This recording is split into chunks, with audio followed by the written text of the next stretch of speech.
Hello everyone, मेरे इस channel गृह लक्ष्मी में आप सभी का स्वागत है। पिछली वीडियो में हमने बात करी कि कैसे मैंने फाइब्रॉइड के साथ कंसीव कर लिया। आज हम इसमें बात करेंगे कि मुझे कैसे मालूम हुआ कि मैं प्रेग्नेंट हूँ और साथ ही साथ मेरे पहले के 3 जो मंथ थे यानी फर्स्ट ट्राइमेस्टर जो था उसमें मुझे क्या क्या सिम्टम्स देखने को मिले, डॉक्टर ने स्कैन में क्या बताया, मेरे हस्बैंड का क्या रिएक्शन था और मैंने क्या क्या प्रिकॉशंस लिए फाइब्रॉइड के साथ। तो चलिए वीडियो शुरू करते हैं। अगर आप मेरे इस चैनल में पहली बार आए हैं और आप भी मुझसे रिलेट कर रहे हैं तो प्लीज़ मेरे इस चैनल को सब्सक्राइब करें। तो सबसे पहले बात करते हैं कि मुझे कैसे पता चला कि आई एम प्रेग्नेंट। फर्स्टली मेरे पीरियड जैसे कि मैंने आपको बताया था टाइम टू टाइम रहते थे फाइब्रॉइड के बावजूद भी। और मेरी पिछली वीडियो में एक सब्सक्राइबर ने कमेंट किया है कि उन्हें भी सेम प्रॉब्लम है, वो भी अपने 8 मंथ पे हैं और उन्हें भी जानना है कि मेरा फाइब्रॉइड का साइज़ क्या है। तो मैं आपको दिखा दूँ, ये मेरा स्कैन था जो मैंने कराया था पहले जब मुझे मालूम हुआ मुझे फाइब्रॉइड है। तो ये जो है, ये देखिए इतना बड़ा फाइब्रॉइड है, आप देख सकते हैं। मैं इसका इमेज इधर लगा दूंगी। और 3 तरीके से मेज़र किया जाता है, इसके 3 मेजरमेंट लिए जाते हैं। उसका साइज़ भी मैं यहाँ पर मेंशन कर दूंगी साइड में। 3 मई 2025 को मेरा लास्ट पीरियड था। फिर नेक्स्ट मंथ भी सेम, जब मेरा पीरियड आना था तो मुझे पीरियड नहीं हुआ। तो मुझे मेरे बॉडीज़ में थोड़े चेंजेस देखने को मिले, जैसा कि सबसे पहले मेरा स्किन थोड़ा ग्लोइंग हो गया। दूसरा, मेरे ब्रेस्ट काफ़ी हैवीनेस मुझे फील हुआ और काफ़ी पेन उनमें महसूस हो रहा था। तो मुझे लगा कि शायद ये नॉर्मल सिम्टम्स है, क्योंकि कई बार ये होता है कि पीरियड आने से पहले ये चीज़ें नॉर्मल होती हैं। और थोड़ा मैं हेल्दी भी हो गई थी, तो इस बार का पेन थोड़ा डिफरेंट था। तो मुझे काफ़ी हैवीनेस और मैं बहुत जल्दी थक जाती थी और मुझे ऐसा लगता था कि मैं जैसे थोड़ा भी जा रही हूँ बहुत थकान महसूस होती थी। तो पीरियड नहीं आया तो 2-4 दिन निकल गए, ऐसा करके 1 हफ्ता चला गया। ये चीज़ मैंने अपनी एक फ्रेंड के साथ ऑफिस में शेयर करी कि यार मुझे अभी तक पीरियड नहीं हुआ है। तो वो भी मैरिड थी, तो उसने मुझे सजेस्ट किया कि तुम एक बार यूपीटी टेस्ट कर लो। तो मैंने अपने हस्बैंड को जब ये बात बताई तो हस्बैंड भी मेरे बॉडी में थोड़े चेंजेस महसूस कर चुके थे। तो मैंने उन्हें बोला कि जब आप मार्केट जाओ तो आते हुए मेरे लिए एक यूपीटी किट लेके आ जाना। तो उन्होंने बोला ठीक है। तो आप लोगों को बता दूं कि मैं इंडिया में नहीं थी, मैं अपने हस्बैंड के साथ यूएई में थी। उस टाइम मॉर्निंग में उठी और मैंने यूपीटी टेस्ट किया। तो और उस टेस्ट में when I see first time 2 red line, तो बहुत ही मतलब मेरे लिए शॉकिंग भी था और थोड़ा मतलब अच्छा लगा मुझे। मतलब मैं डर भी गई थी, क्योंकि डॉक्टर ने बोला था अगर भले आप कंसीव भी कर लेते हो तो इसमें मिसकैरेज होने के बहुत चांसेस होते हैं। तो वो मुझे बहुत अंदर से एक डर था। तो मैं हमेशा बोलती थी कि भगवान अगर आप मुझे कोई चीज़ दे रहे हो तो उसे मतलब सही सलामत देना और अच्छे से देना। मैं नहीं चाहती कि कोई चीज़ मेरे पास आए और इतनी कीमती चीज़ और आके अगर वो हाथ से छूट जाएगी तो मैं वो चीज़ टॉलरेट नहीं कर पाऊँगी। तो मैं वो यूपी टिकट लेके जब अपने हस्बैंड के पास आई एंड मैंने उन्हें दिखाया तो वो भी मतलब खुश थे, इमोशनल भी, और मतलब एक मिक्स्ड फीलिंग जो होती है। तो और मैंने बोला यार ये अब तो बहुत सारा चीज़ें करना पड़ता है, क्योंकि घर वाले बोलते हैं ना अब ये नहीं खाना वो नहीं खाना ऐसे नहीं रहना। तो हमें पता नहीं था क्योंकि हम दोनों अकेले यूएई में थे, हमारी फैमिली यहाँ इंडिया में थी। तो और डर भी लग रहा था कि यार अगर ये चीज़ अगर कुछ गड़बड़ हो गई और मैंने पहले ही इधर उधर बता दिया तो कैसे मैं उस चीज़ को हैंडल कर पाऊँगी। और तो फिर मैंने सबसे पहले अपनी मम्मी को कॉल किया और मैंने अपनी मम्मी को बताया कि मम्मी ऐसा ऐसा है। और वो भी सच में बहुत इमोशनल हो गई थी। तब उन्होंने मुझे कुछ चीज़ें बताई कि जैसे कि आप अब थोड़ा खाने पीने का ध्यान रखना है ना।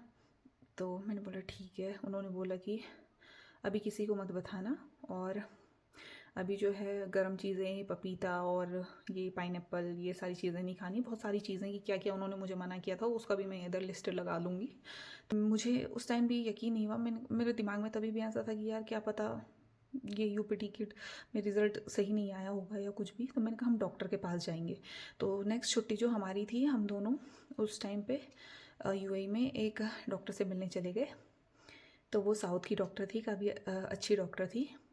तो हम जब वहाँ पे गए तो उन्होंने जब मेरा स्क्रीनिंग किया तो उसमें उन्होंने देखा कि मुझे अभी 5 वीक और 2 डेज़ हैं। तो उन्होंने बोला कि आपका जो है जी सेक तो डेवलप हो गया। जी सेक वो होता है जिसमें बेबी ग्रोथ करता है, लेकिन अब इसमें हार्ट बीट वगैरह कुछ नहीं आई। तो ये सुन के भी थोड़ा डर लगा। उन्होंने बोला कोई बात नहीं, इसमें घबराने की बात नहीं है। अभी आप बहुत टाइम से पहले आप ये स्कैन के लिए आए हो, तो आप एक काम करो 3 हफ्ते बाद आना आप, तब तक हार्ट बीट ज़रूर आएगी इसमें। तो उन्होंने भी मुझे बोला, तो मैंने उन्हें बताया कि डॉक्टर मुझे फाइब्रॉइड, उन्होंने हाँ फाइब्रॉइड है, पर वो अभी जो है आपके सेक्स से काफ़ी दूर है, तो अभी ये उस पर प्रेशर वगैरह कुछ नहीं डाल रहा है, अभी ठीक है, वो दूर है और हम इसको टाइम टू टाइम मॉनिटर करेंगे। तो मैंने कहा ठीक है। फिर हम लोग वेट किया और 3 हफ्ते बाद हम दोबारा जब डॉक्टर के पास गए तो उस टाइम 8 वीक और समथिंग कुछ ऐसा टाइम था। तो जब हम उनके पास गए तो तब जाके उसमें हमारा क्या हो गया था, हार्ट बीट आ गया था प्रॉपर। और इसी दौरान ये जो बीच में 2-3 हफ्ते का टाइम ले गया था, उसमें मेरे को सिम्टम्स क्या देखने को मिले, फिर मेरे बॉडीज़ में और चेंजेस होने लगे। और चेंजेस इन द सेंस कि मुझे मतलब हर चीज़ की स्मेल बहुत ज़्यादा लगने लगी। मैं कुछ भी खाती पीती थी, मुझे तुरंत वॉमिट हो जाता था। ऑफिस में भी मैं प्रॉपर नहीं वो कर पा रही थी काम। तो डॉक्टर के पास जब हम फर्स्ट टाइम विजिट किया था तो डॉक्टर ने बोला कि आपको फाइब्रॉइड है ना, तो आप एक काम करो, आप बेड रेस्ट करो, प्रॉपर रेस्ट करो। अपने हस्बैंड को ये बात बताई तो उन्होंने बोला ठीक है, जॉब वगैरह जो है वो बाद में भी हो जाएगी, ये बहुत कीमती चीज़ है हमारे लिए, तो आप एक काम करो, जॉब छोड़ दो और घर में रेस्ट करो।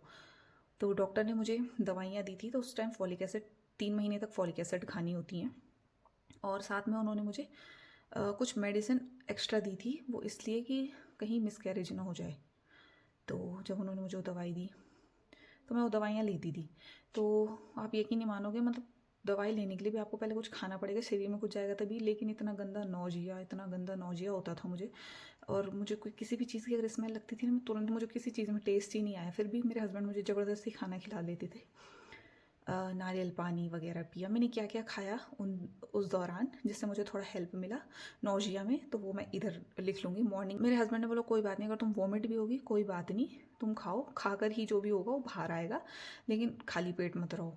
तो मैं ज़बरदस्ती जैसे तैसे मन मार के भी खाना पड़ता था, तो मैं खाती थी। तो पहले के 3 महीने तो मेरे लिए बहुत ज़्यादा हेक्टिक हो चुके थे, क्योंकि हम दोनों एक अकेले थे वहाँ पे, और मेरे हस्बैंड के लिए भी बहुत बड़ा टास्क हो गया था मेरा ध्यान रखना, क्योंकि वो ड्यूटी जाते थे और मेरे तीनों टाइम का खाना बना के वो ही बनाते थे। तो हम लोगों ने डिसाइड किया था जैसे ही मेरा ये पहले का ट्राइमेस्टर कंप्लीट होगा तो हम डॉक्टर से परमिशन लेके, और जब हमारा फिट टू फ्लाई वाला सर्टिफिकेट हमको मिल जाएगा तो हम क्या करेंगे, हम इंडिया चले जाएंगे। 3rd मंथ का स्कैन होता है, जैसे NT&B स्कैन बोला जाता है, वो वाला स्कैन किया। तो वो वाला स्कैन भी काफ़ी सही था, बेबी की ग्रोथ बहुत अच्छी हो रही थी, बेबी का मूवमेंट भी अच्छा हो रहा था। मूवमेंट मुझे फील नहीं होता था, बेबी काफ़ी एक्टिव था, हमारे डॉक्टर ने हमें बताया।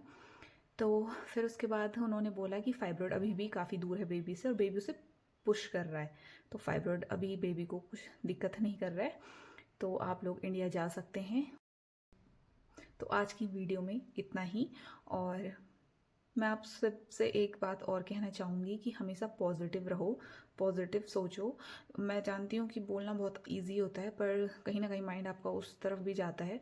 तो मेरा पहले के 3 महीने बहुत ही डेलिकेटेड होते हैं, बोलते हैं बहुत नाजुक महीने होते हैं, ऊपर से फाइब्रॉइड की वजह से तो एक टेंशन थी। मैं बहुत बार मेरा ऐसा मेंटल ब्रेकडाउन जैसे बोल सकते हैं कि मैं एकदम इमोशनल हो जाती थी और बहुत ज़्यादा रोती भी थी कि कहीं कुछ गड़बड़ ना हो जाए, थोड़ा डर लगा रहता था। बट मैंने प्रॉपर डॉक्टर की कही हुई बात को फॉलो किया, प्रॉपर रेस्ट किया।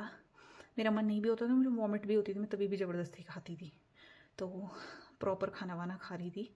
और क्योंकि मैं देख रही थी जब अंदर बेबी इतना अच्छे से मूवमेंट कर रहा है, ग्रो कर रहा है, मूवमेंट मुझे फील नहीं होती थी, पर जब डॉक्टर बताते थे कि आपका बेबी काफ़ी एक्टिव है, तो मैं सोचती थी कि यार ये अंदर से जब इतना अपना एफ़र्ट डाल रहा है तो मुझे भी उसके लिए थोड़ा एफ़र्ट डालना है। तो मैं पॉजिटिव रहती थी, मैं अच्छी चीज़ें सुनती थी, मैं गीता सुनती थी फ़ोन में, और हनुमान चालीसा लगाती थी। तो आपको जो अच्छा लगता है आप वो सुनो, जिससे आपको पॉजिटिविटी मिलती है, और अच्छी चीज़ें सुनो, अपने हस्बैंड के साथ क्वालिटी टाइम स्पेंड करो, और अपना केयर करो, अपने को सेल्फ केयर करो, पैम्पर करो, और पॉजिटिव चीज़ें ज़रूर सोचो।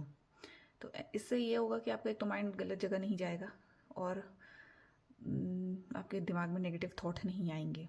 और हस्बैंड का सपोर्ट इस टाइम पे बहुत ज़्यादा ज़रूरी होता है। तो मैं अगर कोई भी मेल अगर इस वीडियो को देख रहा है तो मैं आपको बोलूँगी आपकी वाइफ एक पूरा डिफरेंट फेज़ पे होती है।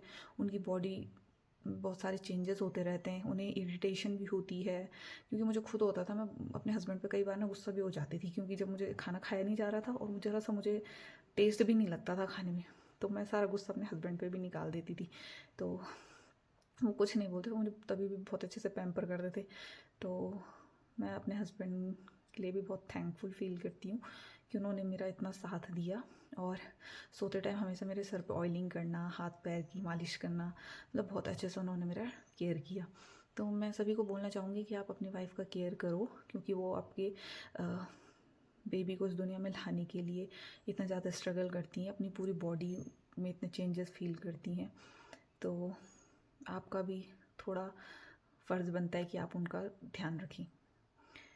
तो दोस्तों, अगली वीडियो पे मैं अपना सेकंड ट्राइमेस्टर का जर्नी आपके साथ शेयर करूँगी और उसके स्कैन भी साथ साथ फ़ोटो वगैरह लगाती रहूँगी। तो अगर आपको लग रहा है कि मेरा चैनल आपके लिए थोड़ा भी हेल्पफुल हो रहा है और आपको थोड़ा भी मोटिवेशन मिल रहा है, तो प्लीज़ मेरे चैनल को सब्सक्राइब करें और मेरा फैमिली का पार्ट बनें।